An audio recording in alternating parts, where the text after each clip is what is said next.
Thank you. Hi, everyone. It's so good to be here. Oh, come on, crickets. Come on. Yeah. So I've been an economic development strategist for 23 years. It's a lot of time on the road. And I've worked with a lot of communities. I've worked with over 150 communities across the country, large and small. And I can tell you that there's one thing that I think every economic developer I've ever worked with has in common. And that's that they're passionate. They're passionate about making the world a better place. They're passionate about improving their communities. They're passionate about improving the quality of lives of their citizens. I share your passion. I mean, what else would compel us to spend so much time on the road? To deal with local media, right? To deal with local politics, to take time away from our friends and family to do this. It takes passion. But in this day and age, passion alone won't do it. It requires partnerships. In fact, I believe that the future of our industry and the future of your careers is your ability to form partnerships to get things done in your community. And I want to share with you some inspiration on the power of partnerships in the next few minutes. So this is Austin, Texas in 1996. You can almost see the haze of like hippie smoke wafting over the lake from South Austin. And this is the year I moved to Austin. In 1996, I quit a perfectly good job as an economist with the Perryman Group in Waco, Texas, to join the cool kids in Austin. I picked up and I moved without a job and with very little money in the bank. And there were no jobs for environmental economists in Austin at that time. So I took a job as a cocktail waitress at a honky-tonk. I know you wish that picture was of this as a cocktail waitress in a honky-tonk. But I was passionate about community improvements. I've always felt that there's something I need to do personally to change communities. And so in my free time, I was participating in events around town. Austin was a hotbed of partnerships. You looked around and how the entire community had formed was you look at projects like Cimatech and IC Squared Institute and NC Squared. And the partnership between the University of Texas and the business community and the Chamber of Commerce, and all of these things were in action, and I want to be part of that. So I started showing up at events, like Chamber of Commerce events and speeches around town, but I didn't know anybody, so I always sat on the back row. I was so shy at that time. And in one of those events, a few months after I moved to Austin, something happened to me that changed my perception on the way that communities do business and my perception on inclusion and partnerships. I was sitting on the back row of a Chamber of Commerce event in the Four Seasons Ballroom, watching a speaker, a gentleman by the name of Pike Powers, someone who is a true leader in Austin, who's a grandfather, a father of our modern day economy. And he was giving a speech, and when he finished the speech, the applause was still happening, and he got off the stage, he walked to the back of the room, past all these other people, and he sat down right next to me. And he said, "I want to meet you. You are the most important person in this room. You are the future of our community." And that spirit of inclusion and reaching out and bringing new people into the fold, that's at the essence of partnership. And now if you look at Austin today from the same viewpoint, this is what our community looks like. This is what happens when you partnership, and it can't happen without partnership. A few years into my career as a strategist, I had the pleasure and privilege of working in a community that I'll never forget. Of all the assignments I've been on, this one stands out to me as one of the most important and the most life-changing that I've experienced. Does anyone know where this is? Blue Ridge Parkway in beautiful Northwest North Carolina. And this is in 2003. My team got a contract to lead an economic development strategy for an 8-county region in Northwest North Carolina. At that time, the state of North Carolina had lost over 35,000 jobs in manufacturing in 7 years. And this region was particularly hard hit. This region had at its core furniture making, textiles, and tobacco. And some of the communities that we were working in Northwest North Carolina had more than 30% of their workers laid off in less than 5 years. And these weren't just any workers. These workers had a hard time rebounding. These were people who hadn't had a high school degree, who were in their 50s and 60s, who were totally uncomfortable ever going back to an educational institution. What are we going to do? In the meantime, one of the communities we were working with there was the small town of Mount Airy, North Carolina. Have y'all ever been there? Home of Andy Griffin. Beautiful, charming community. When we landed there, this was part of our study area, there was a fight going on locally. There was a group of local artists who were protesting against the city and the Chamber of Commerce, saying, we're not at the table and we need to be. What we do is part of the economy and no one is listening to us. It was causing a lot of tension in the community. So I said, I want to meet with those artists and find out what's going on. And so I sat down with a group of artists, and they had an idea that to this day resonates and carries that region forward. Those artists said, if you look at the individuals who've been laid off in our economy, they're never going to go back to school. But they have a competency that no one else has. They know how to design a product and build it with their own hands. And if we could give them entrepreneurial skills and help them build businesses out of this we can revive our economy. This way we can revive our economy.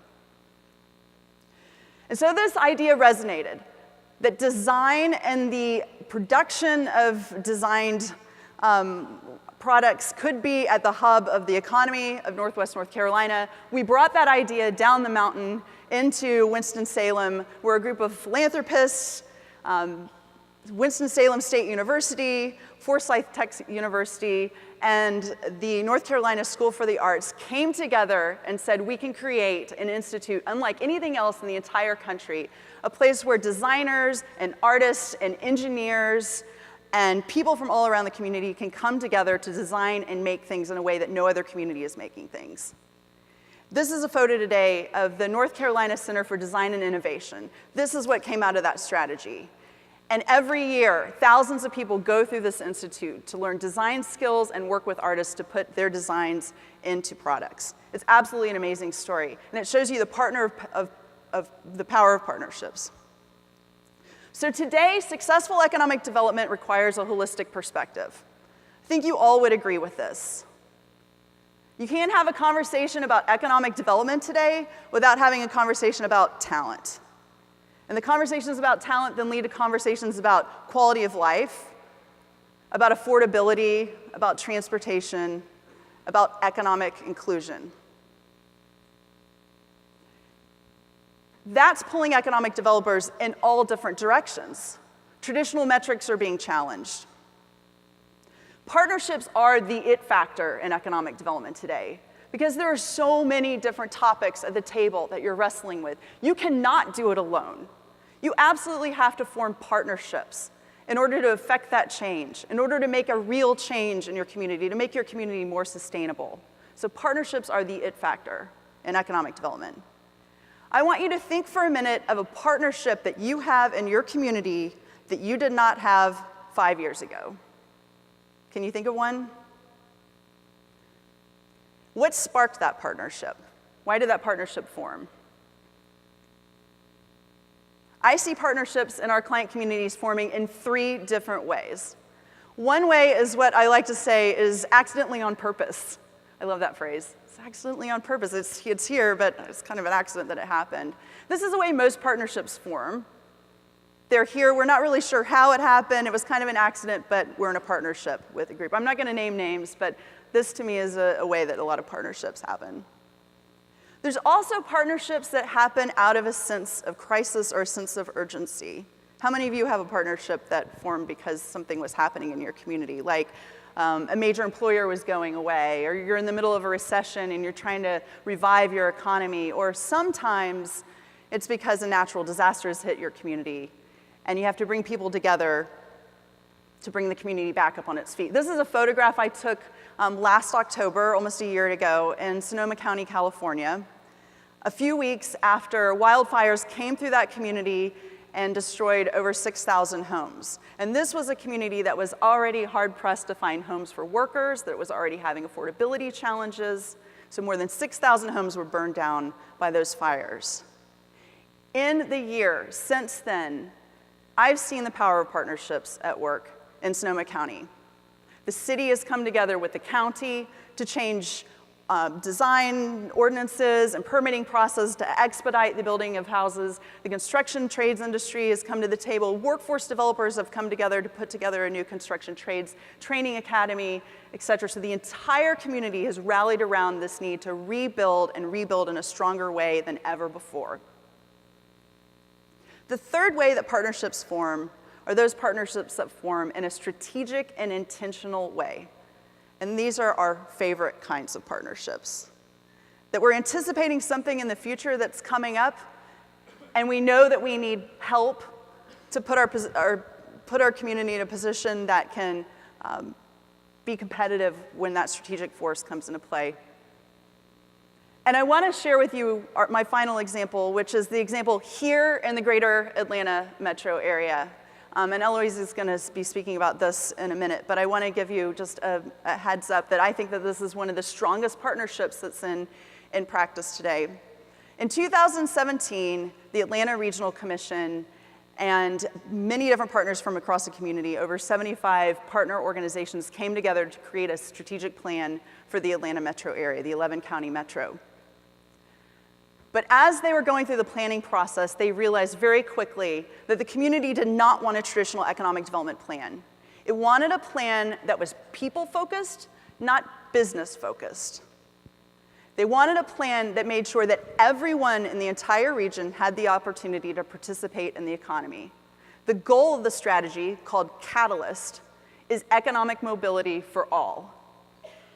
And when you have a strategic plan that puts people in the middle, the way you strategize and your priorities change.